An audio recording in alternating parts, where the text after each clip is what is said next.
আজকে চরমোনাইয়ের এই মাদ্রাসা প্রাঙ্গণে এখানে এসেছি। এখানে চরমোনাইয়ের মরহুম পীর সাহেব ওনার কবর জিয়ারত করতে, দোয়া নিতে, এবং বর্তমান পীর সাহেব আছেন রেজাউল করিম সহ মুফতি ফয়জুল হক সাহেব। ওনাদের সাথে আমার বলা চলে অনেক দিনের সম্পর্ক।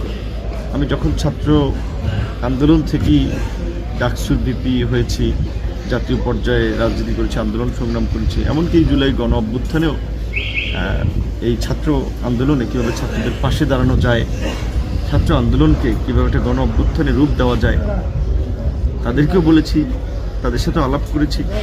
রাজনৈতিকভাবে দেশের মানুষের জন্য, কল্যাণের জন্য, ইসলামের জন্য আমরা একসাথে কাজ করেছি।